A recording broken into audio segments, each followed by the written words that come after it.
Hey everybody, this is PJ Riley from Competition Archery Media. We're out here at the Elite Black Eagle Pro-Am in Cullman, Alabama. We're here on Sunday morning and we're in a mixed range of men's Open A and semi-pro. We're here with Khalil Hasney. And Khalil, first off, tell us where you're from and how many times you've been coming to the ASAs. I'm from Abita Springs, Louisiana, right outside New Orleans, and this is my first Pro-Am. First Pro-Am. Now, what made you decide to come out here? I've been shooting archery for just under 2 years, and I really wanted to give 3D a good run this year. And my COVID project was learn how to judge yardage, so I'm out here judging yardage. You mentioned that earlier. How did that go, and what did you do to teach yourself that? Well, thanks to Cam, I have a lot of videos and everything to watch while I've been working from home the last few months. So just to learn judging, I have a 40-yard range at home, and about halfway down the range at 20 yards, I have a cinder block, and I just kind of stare at it a lot. And I use that as my 20-yard mark. And then when I'm out here, I find 20 yards, and then I judge to the target. Now, how often would you do that to get that, ingrained into your brain? Usually, I shoot probably about 150 arrows a day, and just in between ends, while I'm knocking arrows, things like that, I'll stop for a second, take a good long stare at the cinder block just to kind of ingrain it in my mind. And you said you've only been shooting archery at all for 2 years. What made you pick it up? I'd been hunting for a little while, and I decided to get into bow hunting to kind of add a little bit extra to the season, and just kind of fell in love with it. I got my first deer with a bow last year, and I didn't even pick up the rifle after that. I just stuck with the bow. All right, Khalil, well, what do you do for a living, and how does archery fit in with, getting training, practice, that kind of thing? I'm an IT engineer. I contract for the Navy right now. The last few months we've been working from home, so I've had plenty of time to step outside for a few minutes and get some arrows in. Gotcha. Well, then we have to ask, how's it going for you this weekend at your first Pro-Am? Well, I shot a 182 yesterday, and I think I'm in the neighborhood of 20 down right now. These long, tight lanes are not doing me well. All right, Khalil, well, congratulations. We appreciate you coming out here, and good luck with the rest of your round. Thank you, PJ. All right, we got another Open A shooter here, Pat Crocker. Patrick, tell us about, where ASA Archery fits in. You're from Alabama, so this is right in your backyard. How long you been shooting ASA, and what do you love about it? Well, this is my 20th year shooting 3D. I started out in IBO, shot IBO for 7 years before I ever shot at ASA. And when they quit having the Southern Triple Crown down here, then I just switched to ASA and been shooting that since. And then our local tournament trail, Bow Hunters of Alabama. So this is my 20th year doing this. Yeah, so down here, ASA is a little more ingrained. You got a lot of ASA tournaments around, I'm sure. And as we were talking, you build bowstrings. Yes, sir. Yep, make my own strings. I sell to a lot of shops here in Alabama. My primary job, that's just some extra money, but my primary job is I own a Taekwondo school. I'm an 8th degree black belt in Taekwondo. Been doing that since I was a kid. And once you make 5th degree black belt, you're done. You can't compete anymore. You're retired.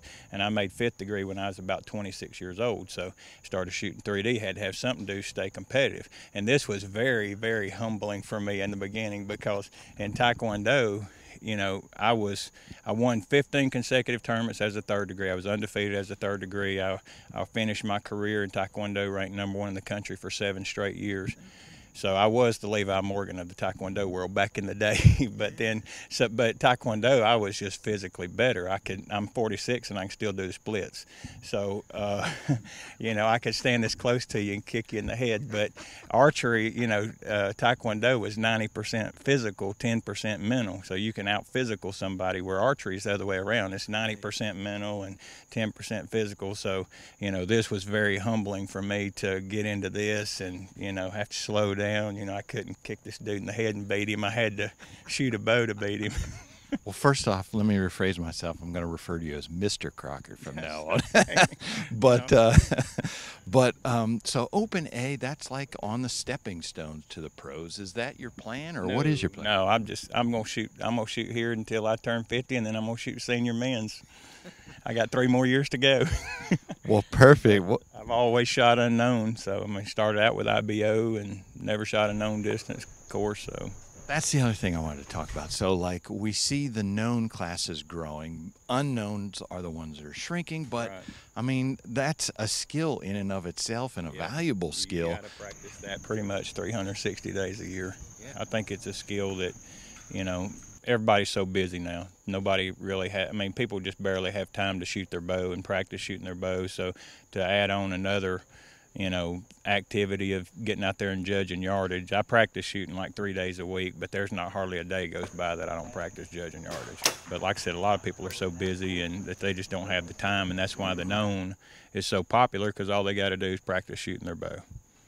All right, Pat. Well, good luck this weekend, and we appreciate you not kicking me in the head. Oh, we're glad to have y'all. Thanks for coming out. All right, so we got another Open A archer here, Michael Barnes. Michael, first off, tell us where you're from. Woodland, Georgia. And how long you been shooting ASA? 11 years. So you're in the Open A class. Where did you start? How did you get to this point? I started out my first year, shot bow novice for a year, and then moved to Open C, worked my way up to Open B, now Open A. So what do you do for a living? I work at a water bottling plant, bottle water for a living. So, all right, so you got to work in archery around bottling water. Yes, sir. Yes, sir. How do you find time to do that? What's your weekly practice schedule look like?